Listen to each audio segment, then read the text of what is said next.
What's going on, guys? Alex here with 814 EDC, and today I'm ready to do my full review on the QSP Knives Penguin V2.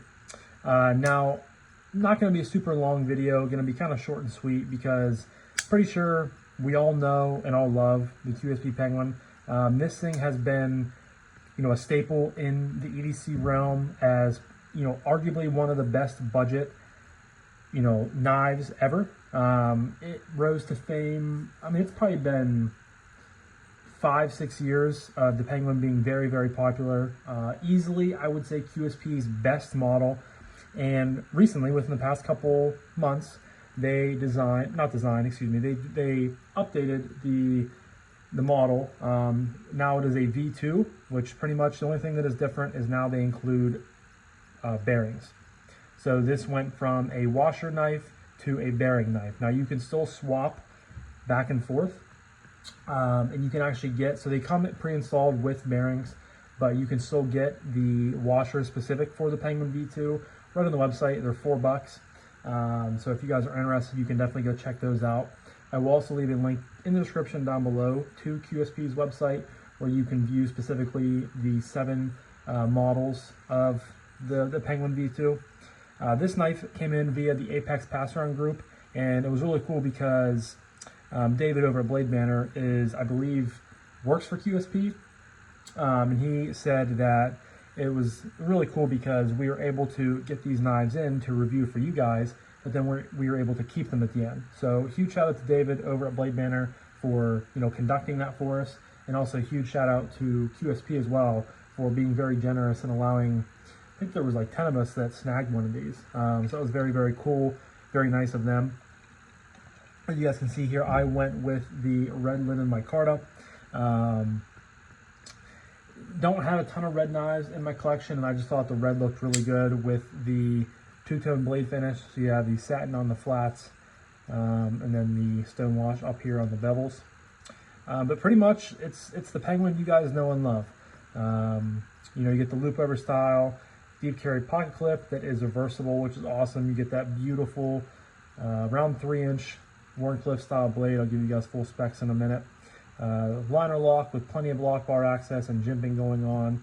You have, proud liners, lanyard hole. I mean, it's pretty much, like I said, the Penguin you guys know and love, just upgraded. I've come around to the idea of liking washer knives quite a bit since I've started this collecting journey and this YouTube journey. Back in the early days, I thought washers were stupid, but as you collect knives, you handle knives, in my case, review knives. I've handled quite a few washer-only knives, and I have, my fair share in the collection. Obviously, I still very much enjoy and prefer, bearings over washers, but I can really appreciate a good washer action these days. But I was really happy to see QSP, hop on board and update, like I said, arguably their most popular model. So very, very cool. So give you guys some specs as my computer's loading here.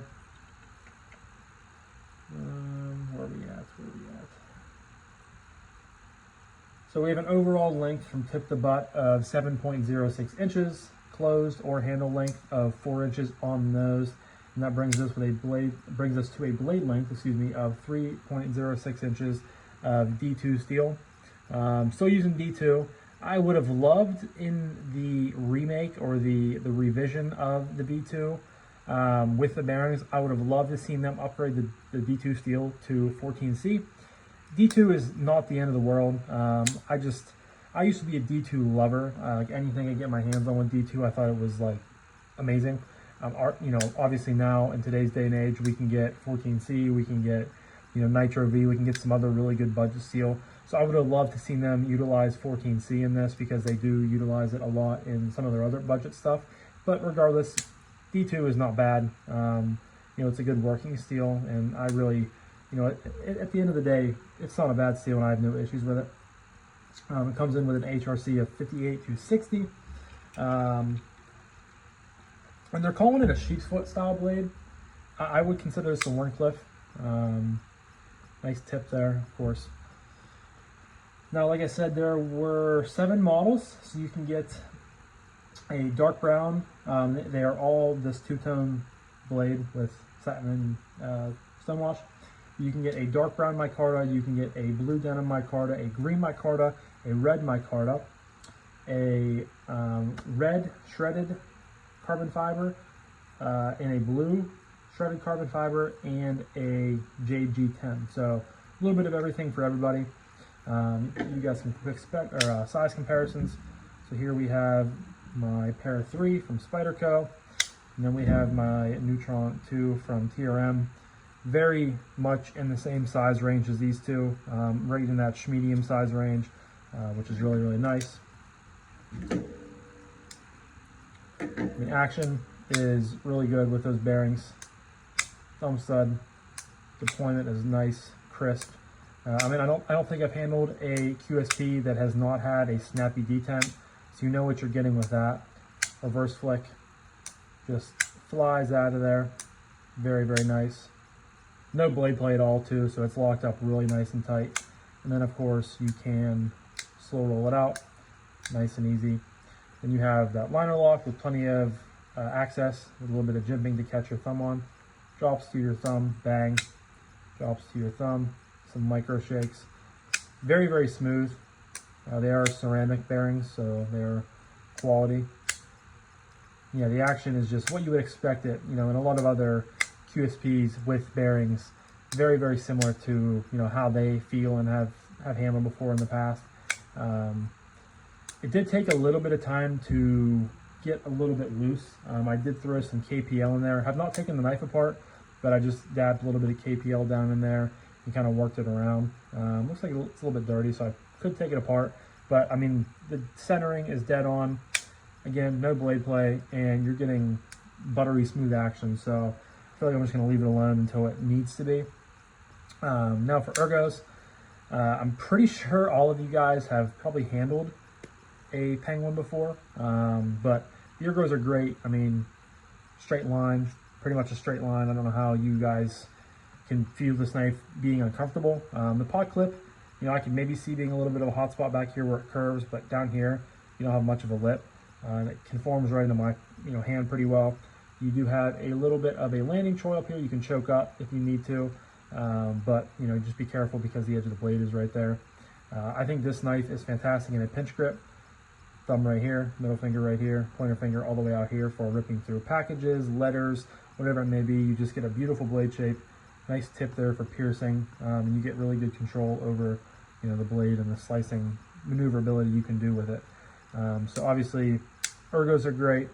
Carry is awesome. I actually did not say what it weighed, but I would imagine right around probably 3.5 ounces. 3.28, so very nice and lightweight. You of course have that loop over style deep carry clip. That sits down really nice and deep in the pocket, pretty much disappears. No complaints there. And it's QSP standard clip that they've used for quite some time, reversible. And I like that you access it from the back, so that, you know, all you gotta do is put the screws in there. You don't have like a filler plate or anything you have to worry about. It just tucks down in and you screw it in, which is really nice. Yeah, guys, I mean, I feel like I'm just kind of beating a dead horse because I've already reviewed this knife. I believe this was my first ever review on the channel. I'm actually going to go check that real quick because I had the original one I had was in, I think, blue denim micarta. Alright, how do I go here? Date. Reverse it. No, sorry, it was the 4th. So I had my channel introduction, I had the Kaiser Feist, then I had an unboxing of a Hogue Deca and a Real Steel Mini Micarta Morph. Then I did my full review of this knife. Which was February 10th, 2021. It is now August 12th of 2025, so over 4 years ago. And the fact that this has only gone up $9, and you know, it's still the same knife we know and love. It's a great budget knife. It's a great, you know, addition to anyone's collection. I think that the Penguin is, you know, whether you're a hardcore collector, whether you're you know, just getting into collecting, I think that this has a place in anyone's collection, like I just said. And the cool thing is, you go to, if you're on QSP's website and you go to shop by name, you go the whole way down here to Penguin, there's a little down arrow.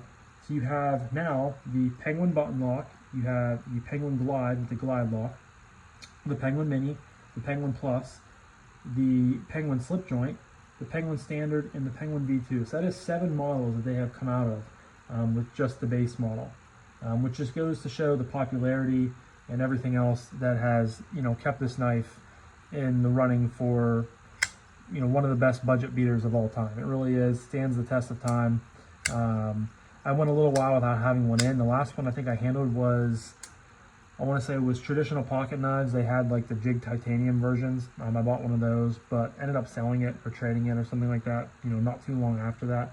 So it's really cool to have, you know, a model like this back in the collection. And again, huge shout out to QSP, huge shout out to David for, you know, everything, for allowing us to check these out. And yeah, guys, leave a comment down below. Let me know, you know, which versions of the Penguin you've handled or had in the collection before, or have in the collection currently. You know, I would love to know what you guys, where you stand on this, and you know, if you view it the same way I do, as a kind of, you know, EDC budget legend. But I'm going to wrap this up now, so thank you guys again so much for watching. I greatly appreciate each and every single one of you guys. I hope you have a fantastic rest of your morning, evening, day, night, whenever you're watching this. And I'll talk to you guys in the next one.